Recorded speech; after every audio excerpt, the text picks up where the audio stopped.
రాజకీయాలు పొంగనూరులో కాకుండా రాష్ట్రంలో ఎక్కడా ఉండదు, రాష్ట్రంలో ఎక్కడా ఉండదు.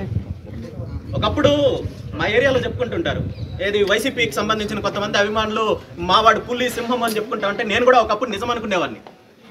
ఇంత పిరికి పంద అనేది మాత్రం తెలియదు. రాష్ట్రంలో ఇంత రామచంద్రారెడ్డి అంత పిరికి పంద ఎక్కడా ఉన్నాడు కాబట్టి మిమ్మల్ని అందరినీ ఇబ్బంది పెడుతున్నాడు, ప్రజల్ని ఇబ్బంది పెడుతున్నాడు.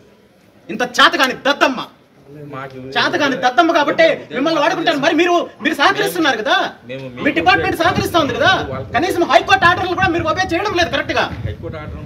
14వ తేదీ ఇమ్మీడియట్ ఆర్డర్ ఇవ్వమంటే మీరు ఇప్పుడు తీసుకొని ఎట్లా చేసినట్టు, మీరు ఎట్లా ఒబే చేసినట్టు? గంటకు ముందు తీసుకొని వచ్చేస్తే నేనేం చేయాలన్నా? అవును, రిసీవ్ చేసుకోండి. మరి గంటకు ముందు ఇస్తే నేనేం చేయాలి? గంటకు ముందు ఇవ్వమని చెప్పి హైకోర్టు ఇచ్చిందా మీకు?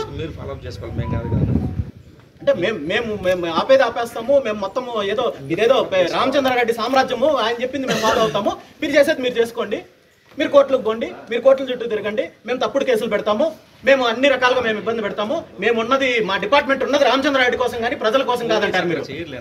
మరి ఇప్పుడు చేసింది ఏంటన్నా? ఇప్పుడు చేసింది ఏంటి? ఏముంది? మేము లెటర్ ఇచ్చిన వెంటనే ఇమ్మీడియట్ డెసిషన్ తీసుకోమన్నది. ఇమ్మీడియట్ డెసిషన్ ఎక్కడ తీసుకున్నారు? ఏం ఫాలో అప్ చేసుకోవాలి?